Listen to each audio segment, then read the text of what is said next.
Já comprou todas as prendas de Natal? Lembrou-se da sua? Estamos a oferecer 40 passes anuais da Zone e um deles pode ser seu. Assine hoje até 55% de desconto e habilite-se a ganhar. Tudo em observador.pt.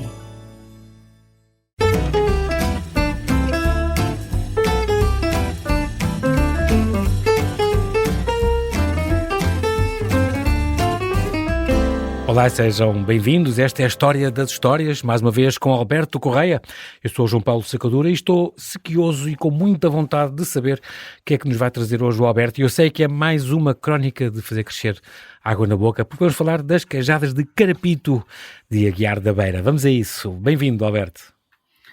A freguesia de Carapito, povoação de registros históricos de valia, sede de concelho antigo de que perde a titularidade com o advento do regime liberal, mais tarde transitando para o concelho de Aguiar da Beira, a que hoje pertence, registra no painel da sua gastronomia local, como o pergaminho de sublimada cor, um esquisito manjar que denomina queijadas e classifica de original no processo de saber fazer, do feitio e do sabor. Não se associam, todavia, as afamadas queijadas de Carapito ou queijadas de São Pedro a qualquer casa monástica, e a sua pretensa antiguidade justifica-se na obrigatória presença das mesmas na familiar mesa da festa de São Pedro de Verona, anualmente celebrada com brilhantismo maior no dia 29 de abril, suplantando a modesta celebração festiva da padroeira Nossa Senhora da Purificação ou Nossa Senhora das Candeias, no carinhoso dizer popular, a 2 de fevereiro. Os dois empenhados autores da mais recente monografia de Carapito, que desconhecem os fálgaros da Tabosa, guloseima ali com sabor conventual, dizem únicas e de ancestral fabrico as queijadas de Carapito ou queijadas de São Pedro,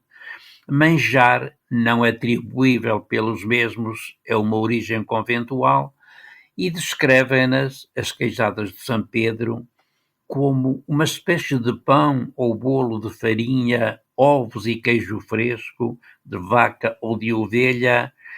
aduzindo uma estreita ligação à comensalidade típica da festa de São Pedro de Verona. Tais queijadas encontram semelhança com os ditos fálgaros da Tabosa,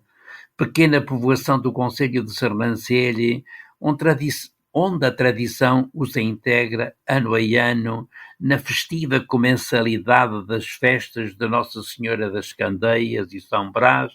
que ali têm lugar nos dias 2 e 13 de fevereiro de cada ano.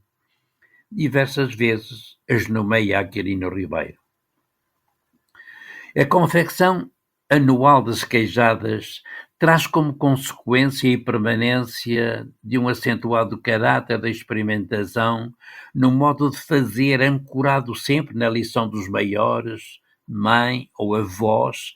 que guiaram os primeiros gestos das novas mestras, sempre reverentes.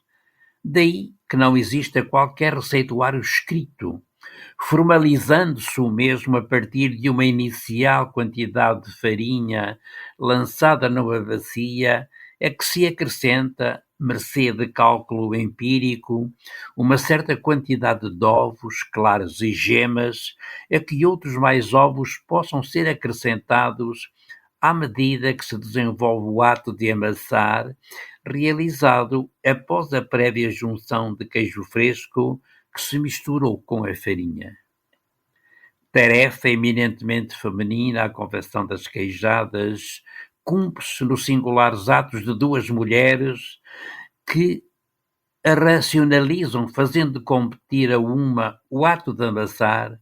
a outra os cuidados do forno, equacionando entre elas o desempenho de outras miúdas tarefas, como o partir dos ovos, a verificação da temperatura do forno, o recorte de folhas de cartão ou a divisão da massa em pequenos módulos que se carregarão sobre as tais folhas no ato de enfornar. No caso da concreta observação realizada e no quadro das tarefas cumpridas, partiu-se da seleção de 4 quilos de farinha branca de neve, quantidade adaptável à dimensão familiar do pequeno forno, da junção de um queijo fresco de ovelha com o peso de 1 quilo e o acrescento de 4 dezenas de ovos partidos à medida que se desenvolvia o ato de amassar, realizado sempre e apenas com a mão direita. 30 minutos garantiram a adequação da massa, de cujo tempero de sal a mestra atuante faz prova mediante quantidade recolhida com pequena colher, adequação testada pelo natural desprendimento da massa das mãos da mulher que amassava, tornando-se agora e de imediato disponível para o enfornamento. O aquecimento do forno, num quadro de correta gestão de tempo, deveria ter-se processado em simultâneo com o ato de amassar, não tendo ao caso acontecido, sem que adviesse qualquer problema para a concreta fornada que teve de esperar 30 minutos, processando-se logo que a temperatura do forno se testou com o lançar de pequenas mãos cheias de farinha que, incendiadas de começo, exigiram o passar de um trapo molhado em água fria no lastro do forno, cujas paredes apresentavam a esperada cor esbranquiçada que se tornava prova do suficiente grau de aquecimento.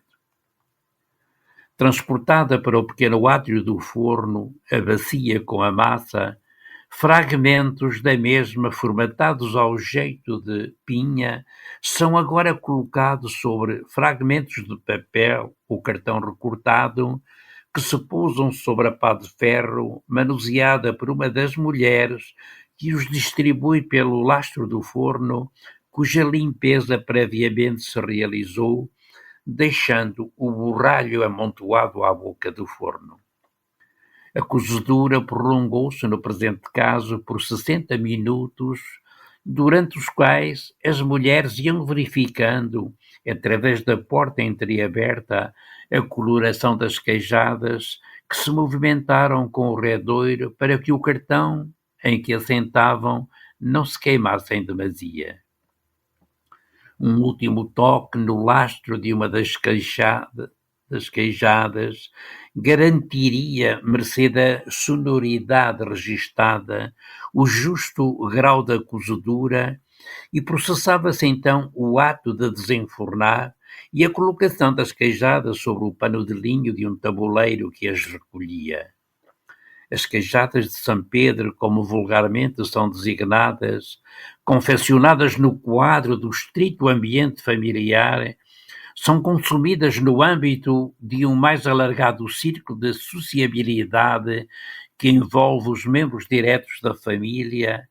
e compreende também, dentro da quadra festiva de São Pedro de Verona, que aos costumeiros atos de vivência religiosa associa a anual realização de importante feira de gado,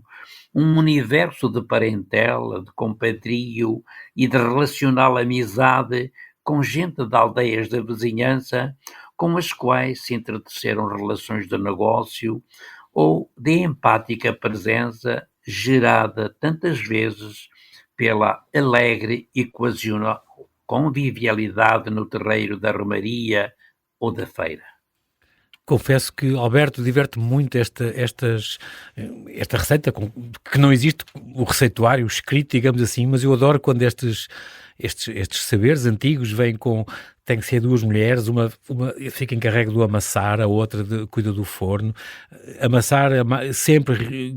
só com a mão direita, como há aquelas receitas que falam de bater as claras sempre no sentido dos ponteiros do relógio, nunca ao contrário. Eu acho imensa graça a estes saberes antigos e é muito bonito ver recuperado isso aqui em mais uma história das histórias.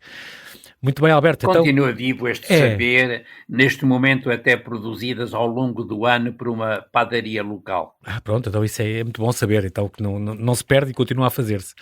Muito bem, vamos então marcar encontro amanhã, Alberto, bem-aja e até amanhã. Até amanhã.